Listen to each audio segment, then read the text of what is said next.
Selamat malam, saudaraku yang dikasihi Tuhan. Shalom, saudaraku, agar kita mampu hidup rukun, bisa bergaul dengan semua orang dan bahagia. Mari kita mengembangkan sikap saling mengampuni, saling menerima, dan saling bekerja sama dengan semua orang, terkhusus kepada orang-orang yang pernah menyakiti kita. Saudaraku, sebelum kita beristirahat, mari kita sejenak meluangkan waktu kita untuk membaca dan merenungkan firman Tuhan. Tuhan, biarlah melalui firman Tuhan yang kami baca malam hari ini, kami dimampukan Tuhan untuk saling menerima dan bisa bekerja sama, mengampuni setiap orang di sekitar kami. Amin. Filemon pasal 1 ayat 17. Kalau engkau menganggap aku temanmu seiman, terimalah dia seperti aku sendiri. Saudaraku yang dikasihi Tuhan, Onesimus bagi Filemon awalnya merupakan orang yang sangat mengesalkan, orang yang sudah merugikan, orang yang sudah menyakiti hidupnya, orang yang sudah tidak bisa dipercaya lagi. Mengapa, saudaraku? Karena pada waktu itu Onesimus merupakan budaknya Filemon. Seorang budak adalah orang yang harus nurut. Seorang budak harus mengikuti perintah tuannya. Seorang budak harus menguntungkan tuannya. Seorang budak tidak boleh melawan tuannya. Tetapi pada waktu itu Onesimus mencuri barang Filemon dan melarikan diri. Saudaraku yang dikasihi Tuhan, di tengah-tengah pelariannya itu, ketika Onesimus ditangkap dan dimasukkan ke dalam penjara, Onesimus berjumpa dengan Rasul Paulus. Di dalam penjara itulah Onesimus mengenal Tuhan Yesus. Onesimus diubah hatinya oleh Tuhan Yesus. Onesimus bertobat kepada Tuhan Yesus. Hidupnya yang awalnya tidak berguna diubah Tuhan Yesus menjadi orang yang sangat berguna, menjadi seorang yang mau melayani, bahkan kehidupannya sangat dinantikan dan mampu menjadi berkat bagi banyak orang. Saudaraku yang dikasihi Tuhan, setelah Paulus mengetahui bahwa Onesimus ini adalah budak Filemon yang pernah berbuat jahat, yang pernah merugikan, yang pernah mencuri barang Filemon, maka Paulus yang sangat mengenal Filemon sebagai orang baik, hatinya murah hati itu, meminta Onesimus untuk kembali kepada Filemon. Saudaraku, tentu bagi Onesimus ini merupakan sesuatu yang berat. Kembali kepada tuannya yang sudah pernah dirugikan. Sangat mungkin dia akan dihukum dan sebagainya. Tetapi Paulus mengatakan, bawalah surat ini, berikanlah kepada Filemon. Semoga Filemon tuanmu itu mau menerima kamu kembali, mengampuni kamu kembali.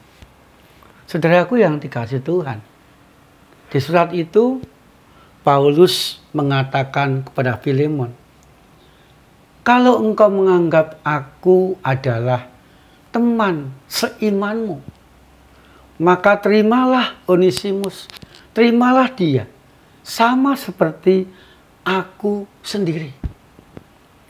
Saudaraku yang dikasihi Tuhan, dengan tegas Paulus meminta kepada Filemon agar Filemon yang pertama mengampuni Onesimus.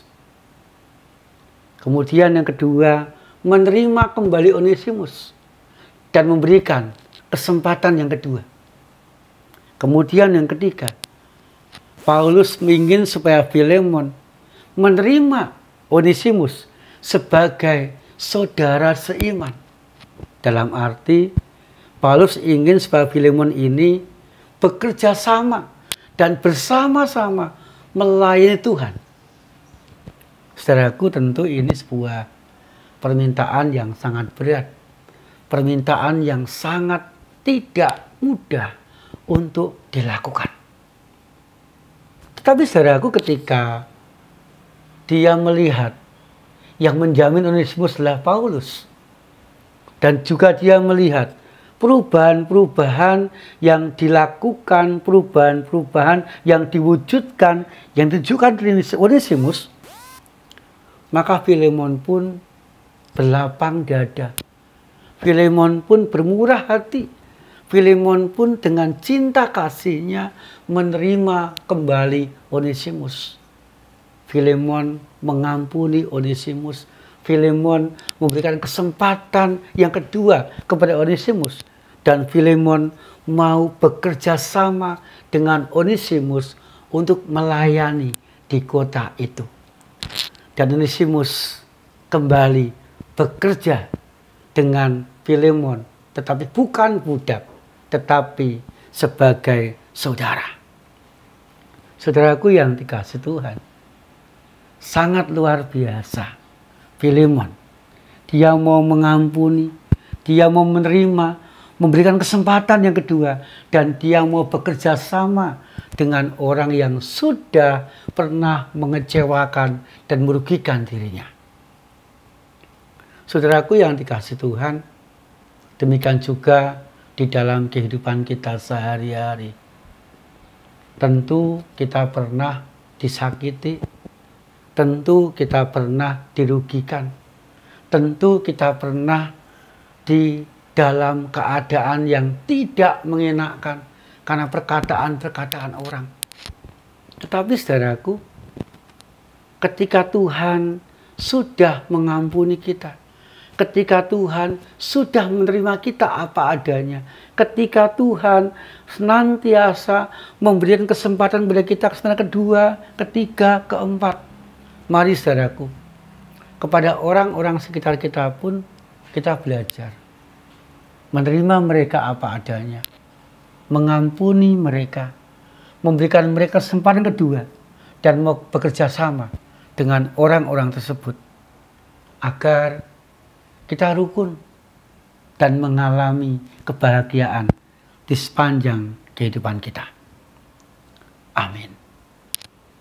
Saudaraku yang dikasihi Tuhan, sebelum kita beristirahat dan untuk mengakhiri renungan malam kita hari ini, mari kita berdoa. Tuhan, kami mengucap syukur untuk pengampunan-Mu kepada kami yang senantiasa atau seringkali mengecewakan hati-Mu itu Tuhan. Yang seringkali berbuat dosa, berbuat salah dan melenceng kepadamu, Engkau mengampuni dan menerima kami apa adanya. Tuhan pun juga senantiasa memberikan kesempatan-kesempatan kedua, ketiga dan seterusnya, agar kami mampu memperbaiki diri di dalam kehidupan kami. Terima kasih ya Tuhan Yesus untuk firman malam hari ini. Kami rindu biarlah kami boleh sehat, kami boleh saling bekerja sama, rukun dan mengalami kebahagiaan dimanapun kami berada. Di dalam nama Tuhan Yesus Kristus kami berdoa. Amin. Saudaraku, mari kita menjalani kehidupan kita dengan saling menerima dan mengampuni seorang terhadap yang lain, agar kita rukun dan bahagia. Tuhan Yesus senantiasa menyertai dan memberkati kita.